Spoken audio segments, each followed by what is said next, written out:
मैं डॉक्टर सचिन शुक्ला और इस TLM के माध्यम से हम कुछ चीज़ें देखेंगे। देख सकते हैं आप यहाँ इसके ऊपर अगर मैं बात करूँ तो देखिए इसके अंदर फार्मूले लिखे हुए हैं, तो ये हम घुमाएंगे और देखेंगे भी फार्मूला कौन सा आएगा।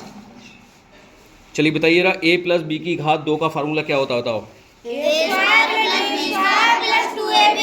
हाँ, तो एक तरफ जब हम इसे करेंगे तो आप देख सकते हैं एक तरफ सूत्र है और उसका हल एक तरफ लिखा हुआ है।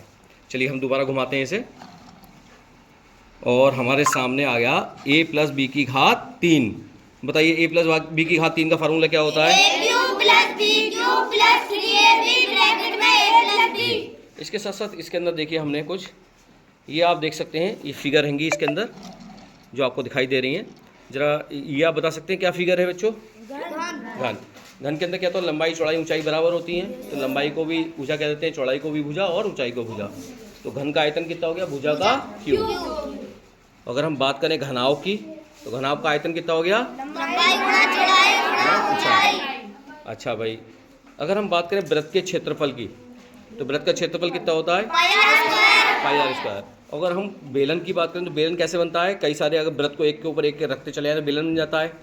तो बेलन का आयतन क्योंकि त्रिआयामी हो गया ये, तो बेलन का आयतन कितना हो गया, πr²h, यानी वृत्त को πr² को h ऊंचाई तक πr²h। और शंकु के आयतन की बात करें तो आप जानते हैं एक बेलन में कितने शंकु बन जाते हैं, 3 उसी ऊंचाई के, उसी परिधि उसी ऊंचाई के। तो इसका आयतन कितना होता है, 1/3 किसके, बेलन के आयतन का, तो 1/3 πr²h। अच्छा, अगर हम गोले की बात करें, गोले का आयतन की, तो गोले का आयतन कितना होता है, 4/3 πr², है ना। उसका हमने हल करना भी आपको बताया था, ठीक है। तो ये TLM है, इसको हमने ये आकृतियाँ भी बताई जा रही हैं, उसके साथ साथ हम सूत्रों पे भी बच्चों को सिखा रहे हैं कि किस प्रकार से हम इसे थोड़ा घुमाएंगे। बच्चों नीचे घुमाओ, हल्का सा घुमाइए, घुमाओ। तो घूम घूम के ये बकायदा इस फार्मूले को बच्चे देख पा रहे हैं। जैसे मान लीजिए a - b का स्क्वायर है, a - b की घात 3 है ना। तो a - b की घात 3 का फार्मूला क्या होता है बताओ बच्चों। ब्रैकेट में, ठीक है।